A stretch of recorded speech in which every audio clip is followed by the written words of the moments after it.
예, 조금 규모가 있는 기업이나 적어도 수많은 직원을 채용하고 있는 큰 사업체들은요, 6월 말이나 9월 말을 기준으로 가결산이라는 것을 실행하고 있습니다. 가결산이라니 무슨 말이냐 하면은요, 진짜 결산은 아니지만은 가짜 결산을 한다는 것입니다. 즉, 내가 경영하고 있는 기업체가 금년 1월 1일부터 6월 말까지 영업을 하였는데, 지금 이 시점을 기준으로 해서 지금까지 실적을 감안하고, 그리고 7월부터 12월까지 앞으로 다가올 경영 환경의 플러스와 마이너스 요인을 그렇게 거기에 더하고, 게다가 거기에 계절적인 변수를 감안하여서 연말의 영업 실적과 손익 현황을 가상으로 예측하는 것입니다. 지금 이대로 간다면 우리 업체가 연말에 어느 정도 실적을 올리게 될 것인가? 지금 이대로 우리가 노력한다면 연말에 어느 정도 수익을 내게 될 것인가? 그것을 미리 한번 계산해 보는 회계 시스템입니다. 왜요? 그렇게 함으로써요, 지금까지의 경영 상태를 점검해보고, 그래서 이게 아니다 싶으면 경영 궤도를 수정하는 것이고, 이렇게 해보니 문제가 없고 잘 되어 나가더라, 그렇게 여겨지면은 그 방향으로 쭉 밀고 나간다는 것이죠. 제가 왜 이 말씀을 드리느냐 하면은, 매일 성경 오늘 말씀의 제목이 멸망을 자초하는 예루살렘 이렇게 되어 있습니다. 그러니까 기업체로 본다면요, 사업주가 지금 현재의 경영 상태를 보니 한마디로 우리 기업에 빨간불이 들어왔다. 이대로 간다면 얼마 가지 못해서 우리 업체는 망하게 된다라는 경고 신호등이 들어와 있다는 것이죠. 즉, 지금 하나님께서 자기 백성의 영적인 상태를 정밀 진단해 보니 이대로 가다가는 망하게 생겼다라는 것입니다. 그래서 이사야 선지자를 보내어 망하기 전에 너희들 정신 차려야 된다라고 말씀하시는 것입니다. 제가 앞에서 기업의 6월 말 가결산이라는 경영 시스템에 대해서 말씀을 드렸는데요. 그렇습니다. 저와 여러분이 금년 2026년 6월을 지나 이미 7월에 접어들었습니다. 그런데요, 지난주에도 그렇고 이번 주에도 그렇듯이 주시는 말씀들이 너희들 지금 어렵고 힘들지, 버티기가 쉽지 않지, 그러니 너무 낙심하거나 절망하지 마라. 나 여호와가 너희들과 함께 할 거야. 이제 힘든 고비는 다 지나갔으니, 그러니 조금 있으면은 나의 구원 역사가 시작될 것이고 너희들은 결국 승리하게 될 것이야. 이렇게 말씀해 주시면 좋을 텐데, 지금 연속해서 저와 여러분에게 주시는 메시지는요, 그렇게 밝고 희망적이지 않다는 것입니다. 그러니 불안하고 두려운 마음이 앞서는 분들도 있을 것입니다. 사람은요, 미래를 말할 때 너희들 그 줬던 시절 이제 여기까지다, 그 시절은 끝났다, 그런 이야기를 좋아하지 않습니다. 그죠? 사람들이 다 그렇습니다. 모두들 희망적이고 낙관적이고 잘 될 것이라는 이야기를 좋아합니다. 그런데 이제 틀렸다, 이상 기댈 곳이 없다, 그런 이야기를 좋아할 사람은 아무도 없다는 것이죠. 그런데 오늘 본문을 문자 그대로 보면요, 그런 이야기의 연속이라는 것입니다. 이사야가 백성들이 이 말씀을 전하던 시기는요, BC, 그러니까 주전 740년경입니다. 북이스라엘이 멸망하던 때가 우리가 알고 있듯이 BC 722년이고 남유다가 망한 시기는 BC 586년입니다. 그러니까 연대사를 보면 그래도 아수르, 바벨론, 애국과 같은 초강대국 사이에 끼어서 남유다는 어지간히 버틴 셈입니다. 왜냐하면 형제국 북이스라엘이요, 일찍 망하는 것을 옆에서 지켜본 남유다가 한때 정신을 차리고 하나님을 찾고 구했기 때문입니다. 그런데 문제는요, 그렇게 돌아서고 바로 살아보겠다는 다짐이요, 얼마 가지 못한다는 것입니다. 왜요? 말씀이 점점 잊혀졌기 때문입니다. 좀 살만해지고 등 따시고 배부르게 되면요, 말씀을 찾지 않으려 하기 때문입니다. 사람은요, 필연적으로 잘 되면 하나님 잊어버리게 되어 있다는 것이죠. 하나님께서 선택한 백성입니다. 그죠? 이 백성은 애굽의 압제에서 해방된 민족입니다. 40년 광야 생활 중에요, 불기둥, 구름기둥, 만나와 메추라기 이적을 직접 겪은 민족이라는 거예요. 하나님께로부터 직접 받은 십계명 돌판과 성전 설계도를 가지고 지은 성전에서 하나님의 명령대로 희생제를 드리고 제사를 드리던 민족입니다. 오슬에요, 성경 말씀을 기록한 경문을 달고 매년 6월절이면 집주에 초막을 짓고 어린 양과 무교봉을 먹으면서 그 안에서 하나님의 은혜를 되새기던 사람들입니다. 말씀과 하나님의 은혜를 도저히 잊어버릴래야 잊어버릴 수 없도록 제도와 시스템으로 안전장치를 해놓았습니다. 그런데요, 결과적으로 어떻게 됐습니까? 질이 멸렬하고 거들나고 그들이 자랑하던 율법, 성전, 그 민족들은요, 뿔뿔이 흩어지고 흔적조차 남지 않게 되어버렸습니다. 하나님은 오늘 저와 여러분에게 2026년 절반을 지나면서 이들의 역사를 통하여 말씀하고 계시는 것입니다. 어떤 말씀하십니까? 너희들이 살아온 시간들을 되돌아보라는 거예요. 그대로 살면 될 것 같으냐, 아니면 이대로 가면 망하게 될 것 같으냐, 내가 주는 말씀을 통하여 한번 제대로 진단하고 점검해 보라는 것이죠. 그래서 지금이라도 늦지 않았다는 것입니다. 지금이라도 그 길에서 내려와 내가 가리키는 길로 가면 된다고 말씀하시는 것입니다. 그러므로 오늘 말씀을 통하여 우리가 걸어온 6개월간의 시간들을 점검해 보기를 소원합니다. 그리고 기도하기 원합니다. 하나님, 이 말씀을 통하여 우리의 영적 상태를 있는 그대로 살펴보기를 원합니다. 그래서 도려낼 것은 도려내고 제거할 것은 제거하시어서 우리 영혼이 영적으로 다시 한번 회복되는 시간을 가지기를 소원합니다. 그러니 말씀을 통하여 있는 그대로를 보게 하옵소서 기도하며 나아가기를 소원합니다. 다 같이 1절을, 오늘 말씀 이사야 3장 1절을 같이 합독하겠습니다. 시작.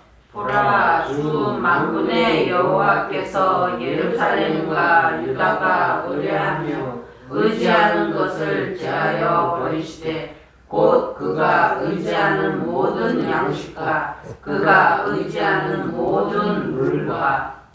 여기에 이사야 선지자는 이 말씀을 시작하면서 먼저 보라 하고 외칩니다. 그죠? 이유가 있을 것입니다. 왜냐하면 정작 보아야 할 것을 바로 보지 못하고 있다는 것입니다.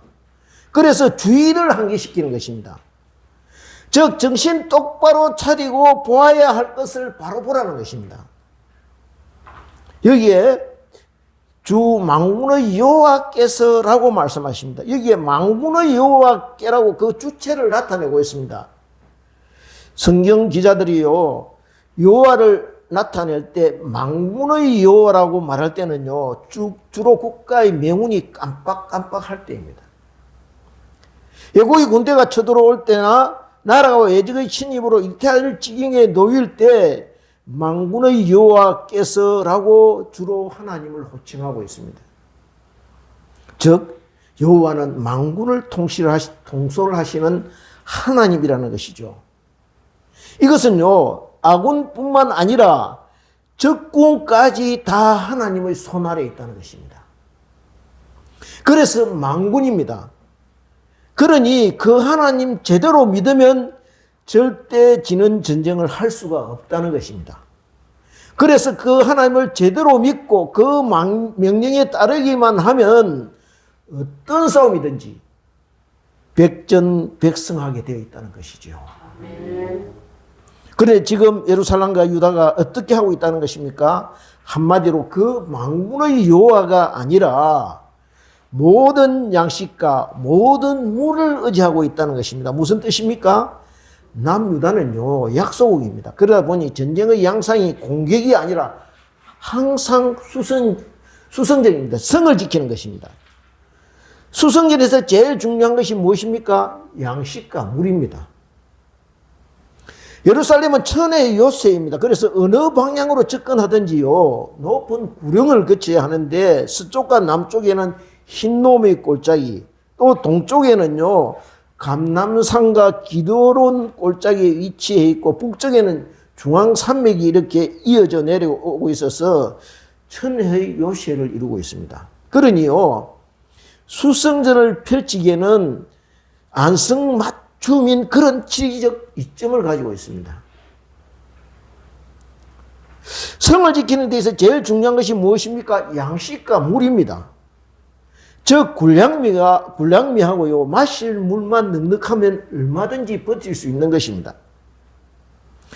그러니 양식과 물만 넉넉하면 세워라 내워라 하고 버틸 수가 있고, 결국 적들이 제풀에 지쳐서 포기하고 만다는 것이죠. 이스라엘은 지금 남유다가 양식과 물만 믿고 이런 자신만만한 모습을 보이는 것에 대하여 일침을 가하고 있는 것입니다. 즉 정작 의뢰하고 의지해야 할 것은 만군의 하나님 여호와인데, 지금 그들이 의지하고 있는 것은 국가의 국력이나 경제력을 더 의지하고 있다는 것입니다. 그런데 여기에 보니까 그냥 양식이 아니라 모든 양식이고, 그냥 물이 아니라 모든 물이라고 말하고 있습니다. 그러니 걱정할 것 없다는 것입니다. 안심해도 된다는 것입니다. 그것을 우리가 관리하고 공급하고 사용하기에 아무런 문제가 없다는 것입니다. 그런데 생각해 보십시오. 그 양식과 물은 누가 주십니까? 내가 스스로 만들고 내가 그 양을 마음대로 조절할 수 있습니까? 아닙니다. 하나님이 주셔야 하는 것입니다. 그런데 마치 내가 주인인 것처럼 관리하고 그 수급을 조절할 수 있다는 듯이 큰 소리 치고 있는 것입니다. 그죠?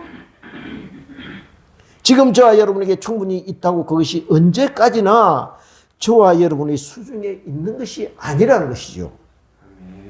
오늘 있다가 내일 없어질 수도 있다는 것입니다. 그런데 내가 주인이 되어서 주인처럼 사용할 수 있으니 무엇을 이야기하고 있냐? 그것은 곧 내 힘과 내 능력을 의지한다는 것이죠. 여러분도 이렇습니다. 여러분의 수중에 있는 것, 그것을 내 것이라고 착각하기 쉽다는 것이에요. 그래서 내 마음대로 쓰고 내 기분대로 쓸 수 있다고 생각한다는 거예요. 아니라는 것입니다. 착각하지 말라는 것이죠. 그럼 내 것이 아니라면 주인 되신 분의 뜻에 맞게 쓰고 사용해야 된다는 것이죠. 2절도 마찬가지입니다. 2절 같이 읽겠습니다. 시작. 용사와 전사와 재판관과 선지자와 복술자와 장로와. 여기에 3절 이어서 이렇게 시작. 50부장과 비인과 모사와 정교한 장인과 능란한 요술자를 그리하실 것이며. 여기에 용사와 전사는 다 군인들입니다. 즉 나라를 위해서 몸바쳐 싸울 용감하고 충성스러운 군인들이 대기하고 있다는 것입니다. 병력과 무기가 충분하니 걱정할 것이 없다는 것입니다. 얼마 전에 유튜브를 보니까 북한이 아무리 핵무기가 있다고 큰소리 치도 우리에게는 그 못지않은 위력을 가진 재래식 무기가 있어서 걱정할 것이 없다고 그렇게 하는 말을 들었습니다. 그런데 원래 아주 성능이 우수한 무기들, 비밀스러운 그런 최신 병거들은요 공개하지 않는다는 것입니다. 왜요? 결정적일 때 한 방 날려버리려고 감추어 두고 있다는 것입니다. 지난번에 트럼프가 그 베네수엘라 마두로를 이렇게 잡아올 때 우리가 보셨지 않습니까? 뉴스로 보니 무슨 고출력 에너지를 발사하는 음파 무기를 썼다는 것입니다. 그 많은 경호원들, 경호부대들 다 쓸모없지 않았습니까? 그들이 말을 들어보면요, 총 한 방 쏘지 못하고 그대로 눈 뜨고 당했다는 거예요.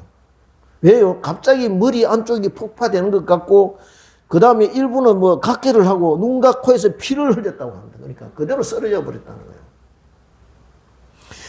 이때껏 보지 못한 신무기를 한번 쓰니까 꼼짝을 못하는 것입니다. 그래서 세계 메디 국방력 그거 믿을 거 못 된다는 거예요. 모두가 어떤 비밀 무기를 어디에 감추고 있는지 아무도 모른다는 거예요. 그래서 어느 날 갑자기 미사일 한 방 날아와서 제대로 맞으면 끝나버린다는 거예요. 예. 문제는요, 어디에 있느냐 하면은 하나님이 지켜주셔야 된다는 거예요. 아멘. 또 여기 재판관과 선지자, 복술자와 장로라고 되어 있습니다. 모두 시스템 안에 있는 사람들입니다. 그죠?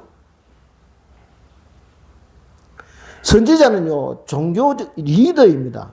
그리고 재판관은 법을 가지고 백성을 다스리는 사람입니다. 선지자는 말씀으로 백성을 인도하는 사람입니다. 나라가 이토려올 때마다 선지자가 나타나서 길을 제시합니다.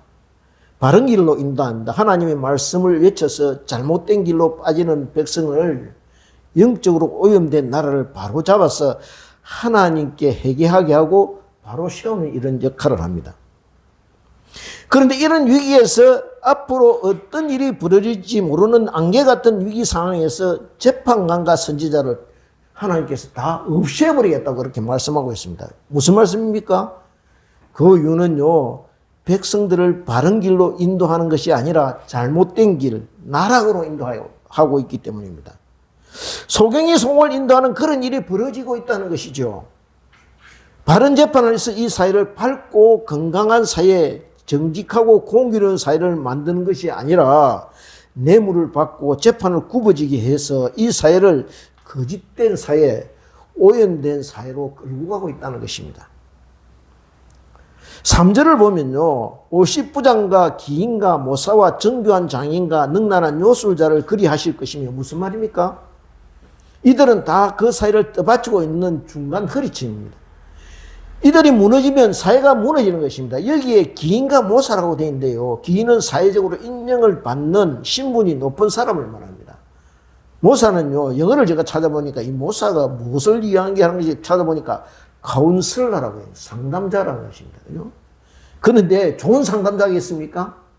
우리가 흔히 말하지 않습니까? 이 모사꾼이라고 말하죠. 그러니까, 그리고 그 뒤에 보니까 이어서 정교한 장인과 요술자라고 되어 있습니다. 즉, 마법사 같은 사람을 가리키고 있습니다. 그러니까 그 사이가 여기에 보니까 복술자, 점쟁이들, 그리고 모사, 이 한마디로 장깨로 사람의 마음을 뺏어서 이득을 취하는 사람들이 득실되고 있다는 것이죠. 그러니 그 사회가 어떻다는 것입니까? 정상적인 사회가 아니라는 것입니다. 선지자에다가 점쟁이가 설치고 재판관에다가 모사와 요술자가 행실을 하고 다니니 정상과 비정상이 그러니까 뒤죽박죽 섞여 있다는 것입니다. 여호와 신앙과 우상을 함께 믿는 혼합주의 신앙이 활개를 치고 있다는 것이죠. 어떻게 보면 이들은 전문가 집단입니다. 나름대로 자기 영역에서 이 사회에 봉사하고 어려울 때 이 사회를 하나로 뭉치게 하는 여론 주도층이라는 거예요. 그런데 하나님께서 보실 때는 영 아니라는 것입니다. 아니, 오히려 제거되어야 할 걸림돌이라는 것입니다. 그렇습니다. 아무리요, 아름다운 꽃도 쓰레기 더미에 같이 놓여 있으면 쓰레기 취급을 받는 것입니다.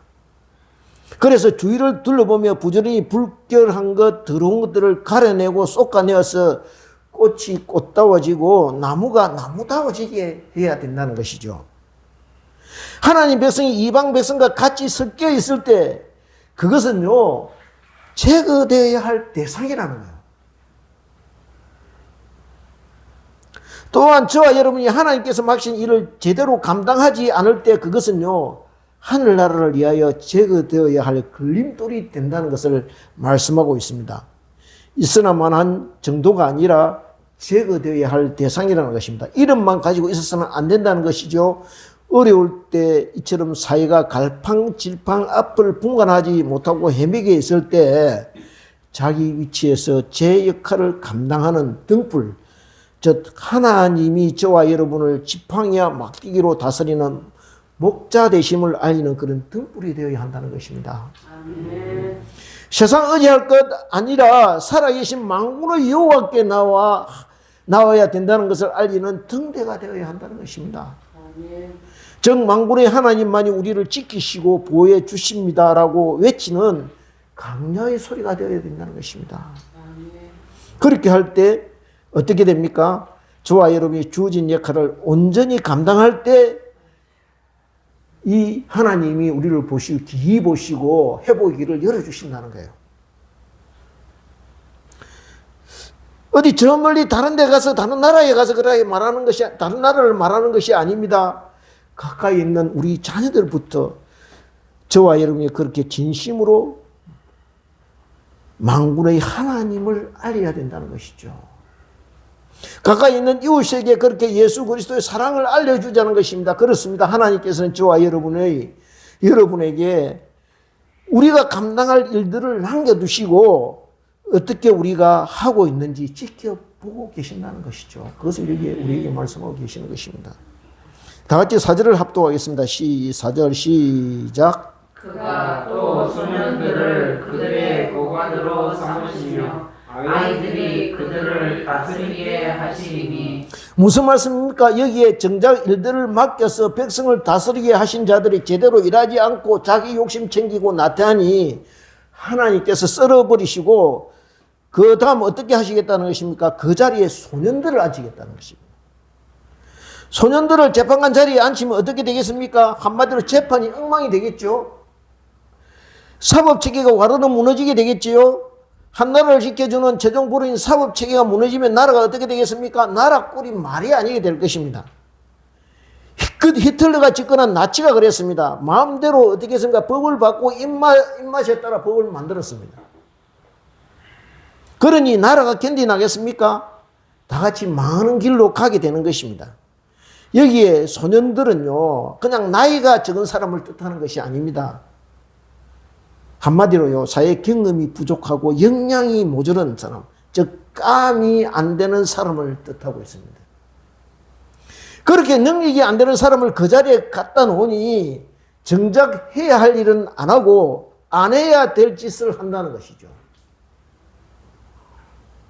그러면 공동체가 거꾸로 가는 것입니다. 차가 역방향으로 달리면 어떻게 되겠습니까? 같이 다른 공동체까지 무너지게 한다는 거예요.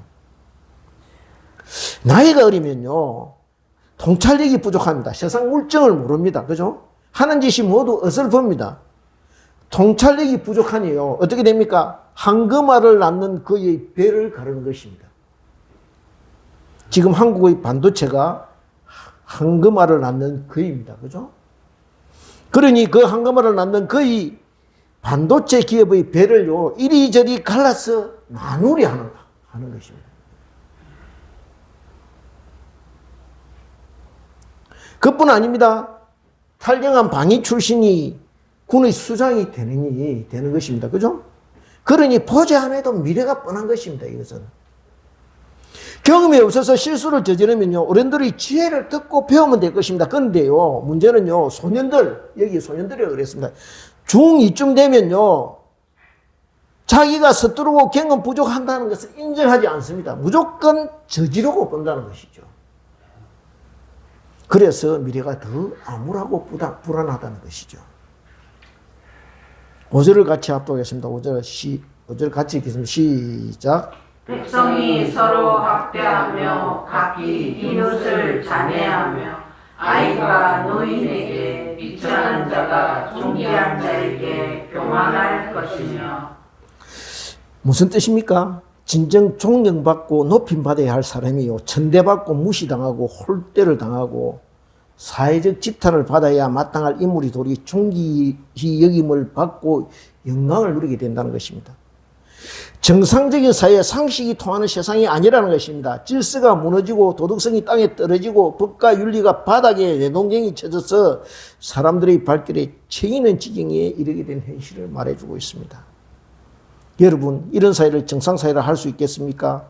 우리가 이런 어떤 사회를 정상사회라 합니까? 예측이 가능한 사회라는 거예요. 일반적인 상식이 통하는 사회라는 것입니다. 어디로 굴러갈지 예측 불가능한 사회, 앞으로 어떻게 진행될지 가늠할 수 없는 사회라면 그것은 불행한 세상이라는 것입니다. 왜 이처럼 예루살렘과 유다가 나락으로 떨어지게 됐습니까? 만군의 하나님을 의지한 것이 아니라 재물과 사람을 의지했기 때문입니다. 그것만 넉넉하면요, 하나님은 없어도 된다고 여겼기 때문입니다. 다른 것 다 갖춰놓고 하나님 찾고 구하는 것은요, 그 다음에 천천히 해도 된다고 생각하기 때문에 여기까지 왔다는 거예요. 5절을 다시 보겠습니다. 5절 같이 읽겠습니다. 시작. 백성이 서로 학대하며 자기 이웃을 잔해하며 아이가 노인에게 비천한 자가 존귀한 자에게 교만할 것이며. 백성이 서로 학대하며, 왜 서로 학대합니까? 양식이 받아 먹을 것이 없기 때문에.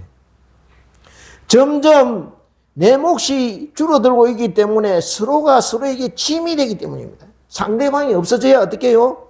내 형편이 나아진다고 생각하기 때문입니다. 그래서 이웃을 잔해합니다. 몰인정하고 잔인하게 해칩니다. 아이가 노인에게 그러니까 존경심, 공경심 전혀 찾아볼 수 없다는 것이죠. 점잖게 타이르면 뭐라 그랬습니까? 꼰대짓 한다고 합니다.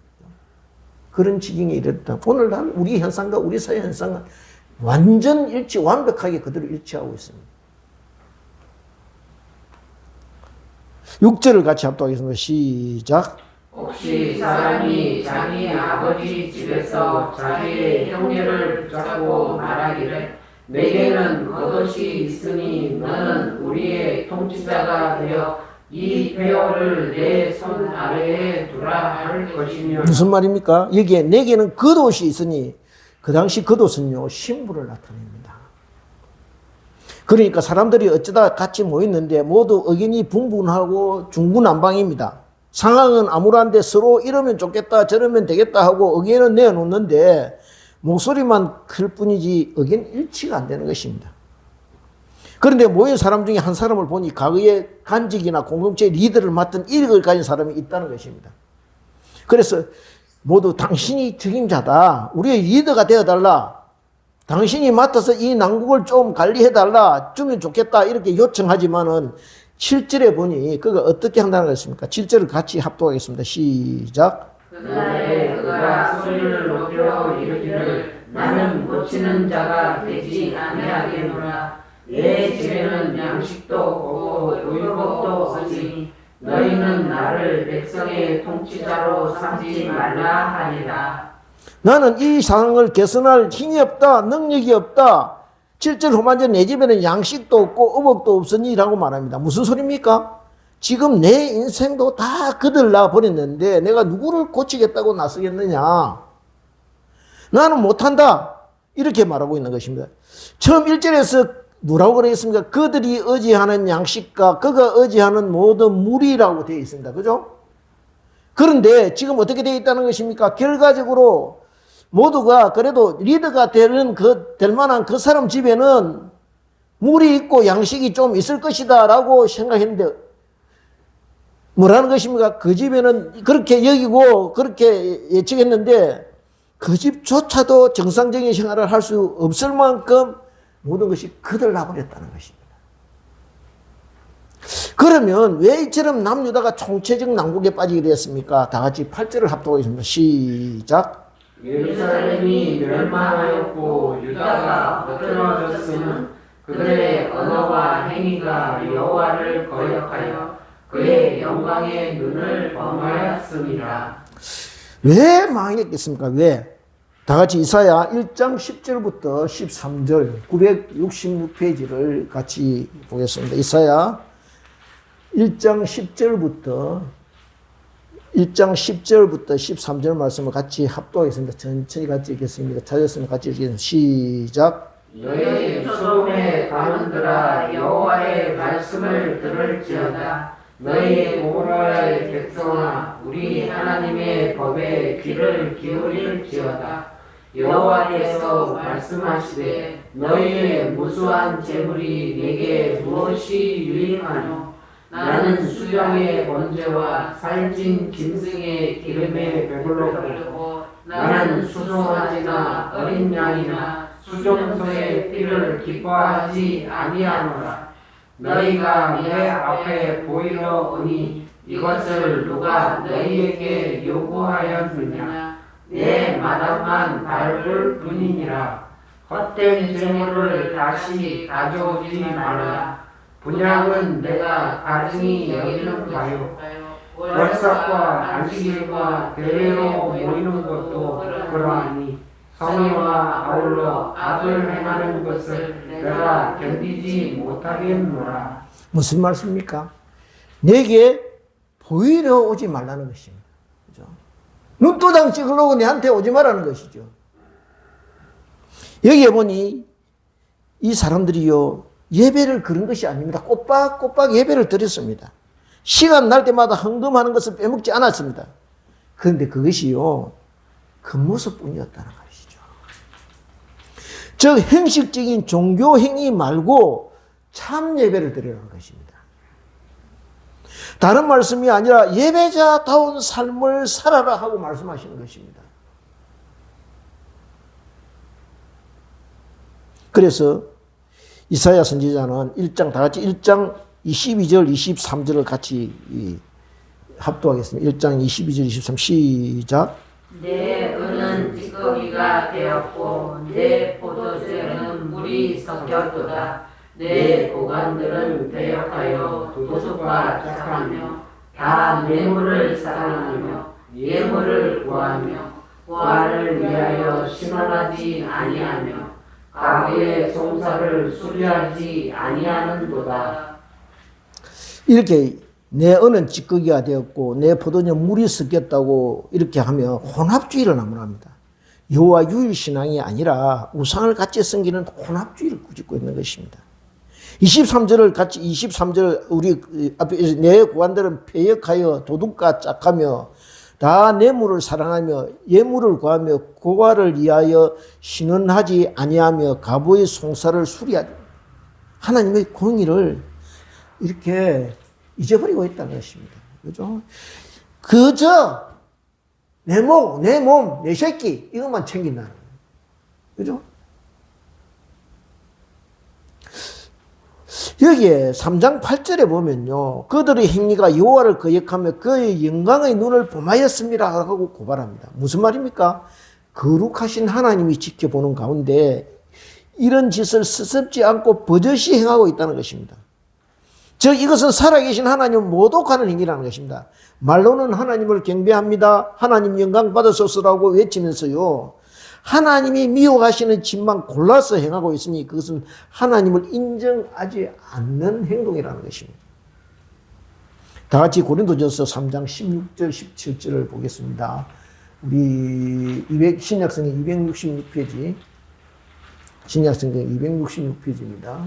신약성경 266페이지 고린도전서 3장 16절 17절입니다. 찾았으면 같이 합독하겠습니다. 시작.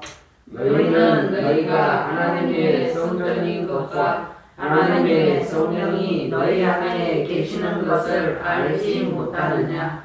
누구든지 하나님의 성전을 더럽히며 하나님이 그 사람을 멸하시리라. 하나님의 성전은 거룩하니 너희도 그러하니라. 그렇습니다. 예수님이요 십자가에서 우리의 죄와 허물을 다 사하셨어. 더럽고 추한 우리 몸을요 하나님 우리 영혼을 하나님이 가실 수 있는 성전 되도록 새로이 지어주셨습니다. 그러므로 주님 우리 안에 지어주신 거룩한 성전을요 저와 여러분 다시 더럽혀지지 않도록 날마다 깨끗이 쓸고 닦아서 하나님이 가실 수 있는 성전 되도록 해야 할 책임과 의무가 있다는 것이죠. 아멘. 이제 9절을 합독하겠습니다. 9절 같이 보겠습니다. 시작. 그들의 안색이 불리하게 증거하며 그들의 죄를 말해주고 숨기지 못함이 소돔과 같으니 그들의 영혼에 화가 있을지니저 그들이 재앙을 자취하였도다. 즉 죄를 지은 사람은 얼굴에 죄가 드러나게 되어 있다는 것입니다. 창세기 4장을 보면요 가인과 아벨이 하나님께 제사를 드린 후에 가인의 제사를 하나님이 받지 않으시자 가인이 어떻게 됐습니까? 분하여 안식이 변했다고 창세기 기자는 설명하고 있습니다. 여호와께서 그에게 묻습니다. 네가 분하여 하면은 어찌 됨이며 안식이 변하면 어찌 됨이냐. 그리고 이어서 말씀하십니다. 선을 행하지 아니하면 죄가 문에 엎드려 있느니라. 제가 너를 원하나 너는 죄를 다스릴지니라. 즉 하나님께서 그의 안식을 보고 미리 경고하셨음에도 그는 죄를 다스리지 못했다는 거예요. 그렇습니다. 저와 여러분의 얼굴이요, 안식이 항상 주의 영으로 평온하고 화평하며 기쁨이 충만하기를 원합니다. 아멘. 그럴 때 제가 틈타지 못하는 것입니다. 제가 스스로 물러나는 것입니다. 우리가 원망하고 불평하고 분노에 차 안식이 변하게 될 때 어떻게 해요?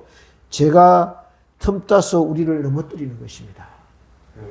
그러므로 예수님의 평안과 은혜 가운데 거하는 저와 여러분이 되시기를 소원합니다. 아멘. 이제 12절을 10절, 11절 건너뛰고 12절을 같이 합독하겠습니다. 시작. 내 백성을 학대하는 자는 아이요 다스리는 자는 여자들이라. 내 백성이요 내 인도자들이 너를 유혹하여 내가 다닐 길을 어지럽히느니라. 여기에 내 백성을 학대하는 자가 누구라고 하셨습니까? 아이요 다스리는 자는 여자라고 하셨습니다. 무슨 말입니까? 무자겠다는 그 자리에 오를 수 없는 사람이라는 거예요. 자격이 안 되는 사람들이라는 것입니다. 무능력자들이라는 것입니다. 즉 하나님의 백성이 누구에게 다스림을 받는다는 것입니까? 자기보다 못한 사람들, 자격 없는 사람들, 경험과 지혜가 부족하고 모자란 사람 밑에서 통치를 받게 된다는 것입니다. 여러분 생각나는 게 없습니까? 오늘날 이 현상하고 뭐 아주 맞닿아 있는 그런 상황 아닙니까? 그죠? 왜요? 무엇 때문에 그렇게 된 것입니까? 의지해야 될 대상을 잘못 선택했기 때문에. 만군의 여호와를 바라보고 의지하지 않고 엉뚱한 것들의 마음을 빼앗겼기 때문입니다. 선지자는요, 마지막으로 내 백성이여 내 인도자들이 너를 유혹하여 내가 다닐 길을 어지럽히느니라 하고 경고하고 있습니다. 그렇습니다. 우리의 처지가 이어갔습니다. 그죠? 원인이 무엇입니까? 저와 여러분의 삶이 하나님 자녀답지 않았기 때문입니다. 저와 여러분이 말씀 위에 바로 서지 않을 때 이렇게 깜도 안 되는 사람들에게 휘둘리고 미혹당해서 우리의 길이 어지럽게 된다는 것이죠. 하나님께서 저와 여러분에게 이런 상황을 왜 보게 하시고 겪게 하십니까? 이 말도 되지 않은 상황을 보면서 원망하거나 불평하거나 분노할 것이 아니라 지금 하나님께서 말씀하시는 것은 지금 내가 보고 있는 현실을 통해서 저와 여러분의 진짜 모습을 있는 그대로 보라는 것입니다. 너는 모르고 있지만은, 너는 잘하고 있다고 여기겠지만은, 나 여호와가 보기에 이것이 너의 영적인 모습이다. 이처럼 무자격된 자격 없는 너를, 기대할 것이 없는 너를 나의 아들, 딸로 삼고 한없는 은혜를 쏟아 부어 주었더니, 어떻게 해요? 네가 지금 어떻게 살고 있느냐? 네가 이 어린 소년들처럼 그 은혜를 잊어버리고 그 은혜를 망각하고 위세를 부리고 다른 지체를 억압하고 세상을 다 얻은 것처럼 기고만장해서 살고 있지는 않느냐 하고 묻고 있는 것입니다. 어떻게 해야 되겠습니까? 우리의 행위를 진심으로 뉘우치고 하나님의 자고야 긍휼을 구해야 할 것입니다. 아멘. 하나님께서 이사야 선지자를 통해 우리에게 말씀하십니다. 뭐라 말씀하시면 오라 우리가 서로 변론하자. 너희 죄가 종 같을지라도 눈과 같이 희어질 것이요 진홍같이 붉을지라도 양털같이 희게 되리라. 그렇습니다. 하나님께서 지금 우리가 하나님 앞에 나와서 저와 여러분이 하나님 앞에 나와서 고백하기를 기다리고 계시는 것입니다. 그러므로 미래가 불투명해 보일수록 저와 여러분이 의지하고 소망해야 할 것은요, 오직 유일하신 만군의 여호와밖에 없음을 믿습니다. 아멘. 더 그분께 하나님께 가까이 나아가고 더 여호와를 의뢰하고 더 여호와의 도우심을 간구하기 원합니다. 아멘. 그렇게 용서를 구하며 부르짖는 믿음의 자녀들 다 되시기를 소원합니다. 아멘. 그럴 때 어떻게 됩니까? 닫혔던 문이 열리고 막혔던 길이 뚫리게 될 것입니다. 아멘. 그럴 때 어리석은 자의 이 아까 말한 소년들 그 어리석은 자의 다스림이 끝나고 만군의 여호와께서 직접 다스리시고 간섭하시는 하늘나라의 통치가 우리 삶에 임하게 될 것입니다. 아멘. 이와 같은 영광스러운 주님이 나를 항상 누리며 살아가는 믿음의 사람들 다 되시기를 주님의 이름으로 축원드립니다. 아멘. 그럴 때요 하나님께서 저와 여러분에게 만군의 여호와 되심을 우리 삶의 현장 한가운데서 직접 우리 눈으로 보게 하시는 은혜를 경험하게 될 것입니다. 다 같이 기도드리겠습니다. 아버지 감사합니다. 말씀 주셨습니다. 지금 우리의 상태가 이렇습니다. 하나님 이사야 선지를 통해서 우리의 현 상황을 그렇게 직접 보여주셨습니다. 우리가 이 말씀을 통하여 우리의 영혼의 모습을 보게 하시고 그래야 하나님 앞에 뉘우치고 회개하며 우리에게 없어져야 될 것, 우리 안에 주님 보시기에 껄끄러운 것들 다 제거되는 시간 되게 하시고 통회하며 뉘우치며 새로이 출발하는 그런 또 반년이 될 수 있도록 주님 우리에게 함께 하시고 역사하여 주시옵소서. 언제나 우리가 주님 앞에 자비와 긍휼을 구하게 하시고 그래야 하나님의 은혜를 입어 사는 그런 은혜를 입는 그런 귀한 삶이 될 수 있도록 함께하여 주시옵소서. 감사드렸고 예수님 이름으로 기도드리옵나이다. 아멘. 찬송가 310장입니다. 310장.